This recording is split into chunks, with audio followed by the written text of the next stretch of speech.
It's the 1994 World Cup. A Colombian team arrives with aspirations of becoming world champions, and with such a star-studded team, many believed they would do just that. But it would soon all fall apart as they would crash out at the group stage. This is the story of Colombia's 1994 World Cup disaster. Saltando primero Borelli, dejando al pibe, Valderrama arrancando el pibe se queda con el esférico, balón dominado, está destapado ahora el tren también la pidió Rincón, ¡sí, Colombia! ¡Sí, Colombia! ¡Gol!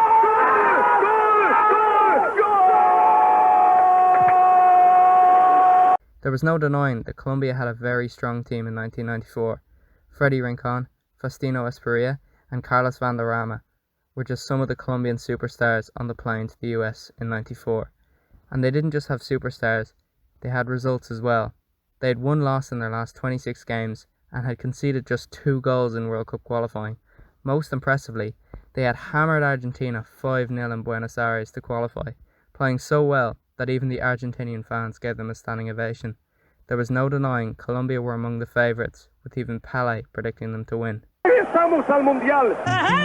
Cuando le canto a Soledad, es que estoy yo contento, claro porque...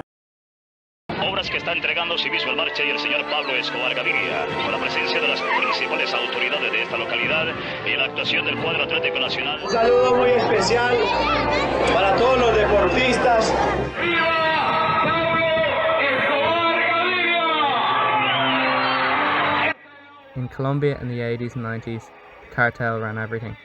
Football was no exception. Cartels used footballs as a means of money laundering, PR improvement, and because of their general love of football, the phenomenon became known as narco-football, and at the forefront of this phenomenon was the Cali and Medellin cartels.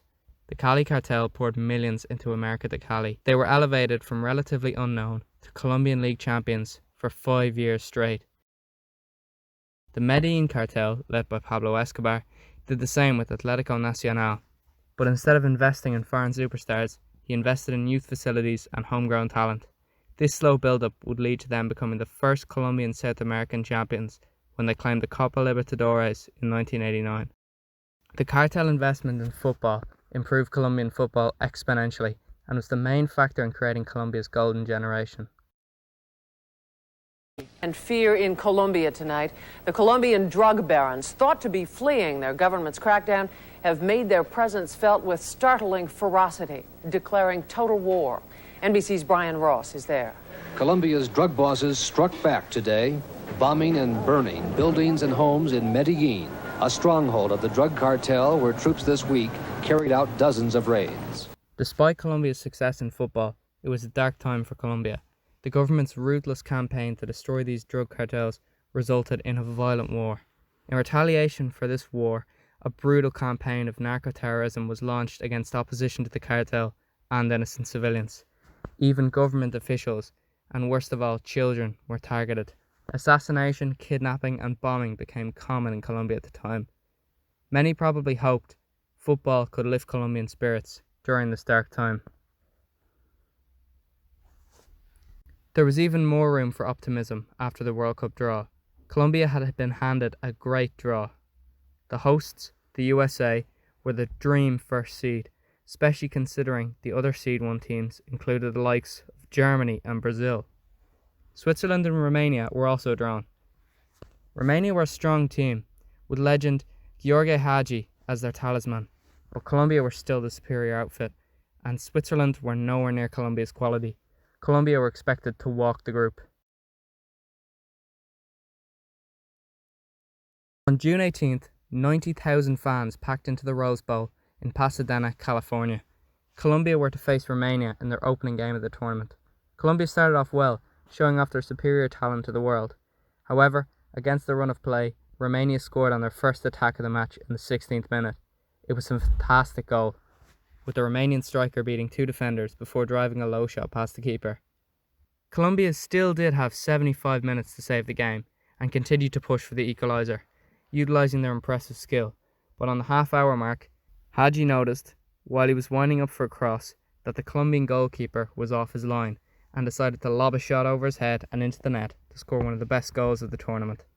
After this, Colombia put immense pressure against their opposition, eventually scoring from a corner just before the break. But an incredible display of goalkeeping from Stila meant Colombia could not get a second. With minutes remaining, Florin Radu Choi completed his brace to make it 3-1, completing a shock result.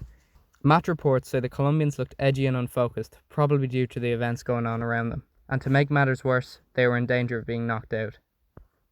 There would be more bad news after the game. The Cali cartel, on national television, stated there would be fatal consequences if Nacional midfielder Gabriel Gomez played the next game. Worse than that, the death of a player's brother and the kidnapping of another's infant child meant that things just kept getting worse for Colombia. Colombia's next fixture was now a crucial game against the hosts, the USA. Colombia needed at least a point to stay in the competition. Colombia were obvious favourites, especially considering the USA didn't even have a professional football league at the time. And so, on the 22nd of June, fans packed back into the Rose Bowl. The Colombians' initial swagger and class they had in the first game was replaced with a sense of fear. It started off as expected. Very early on, the USA were lucky to be let off after a goal-mouth scramble led to a shot off the post and a ball cleared off the line. Colombia seemed dominant. However, a counter-attack by the USA led to a low cross across the box. When Andreas Escobar slid to cut the cross out, he misjudged the ball and deflected it into his own net. This would become a famous goal for all the wrong reasons. Colombia were deflated and the USA became a different team, putting significant pressure on Colombia.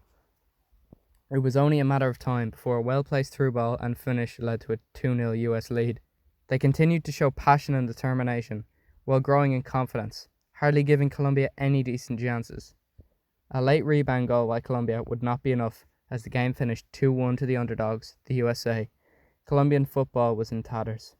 Despite winning their last game against Switzerland, it would not be enough, as they embarrassingly crashed out of the World Cup in the group stage in last place. Colombia had come short of expectations in a massive way. The reason for that is clear to me. The Colombian team had the talent, the class, and the results.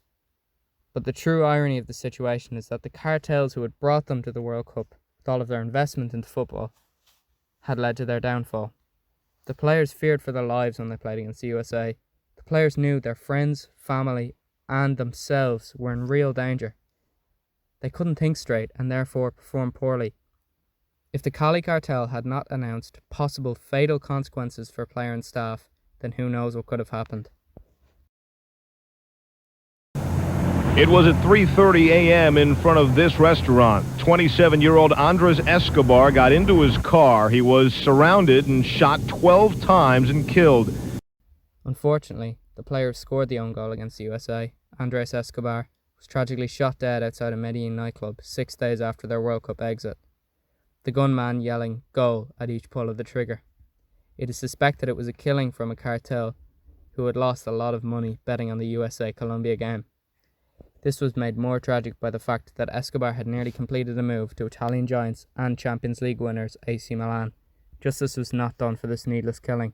The gunman spent only 11 years in jail from his 45-year sentence, and the multi-million pesos compensation for his family promised by the court was never provided. However, the people of Colombia were shocked by this brutal killing. Over 100,000 people went to mourn at his funeral in Medellin. A statue of him was also erected in Medellin a few years later. On the anniversary of his death, banners of him can be seen all around stadiums in Colombia. A young man lost his life for performing poorly in a football match. A player nicknamed the Gentleman for his clean and composed playing style was killed in a truly terrible way. Ironically, he was a product of narco football. He was on Atletico Nacional's youth academy, captained them to a Copa Libertadores title before being murdered by another cartel. A quote from the last interview he ever did after Colombia's World Cup exit displayed the man's excellent character. Life goes on, life doesn't end here. There are things bigger than football, and we shouldn't forget that. The story of Colombia's 1994 World Cup flop is truly a fascinating one. A team with aspirations of becoming champions instead became a team grieving for their teammate.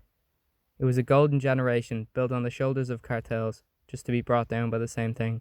Colombian football has never reached the heights it reached during the 90s. It was a team that, under certain circumstances, could have lifted the iconic World Cup trophy. But for now, they will be known as the Colombian team that could have.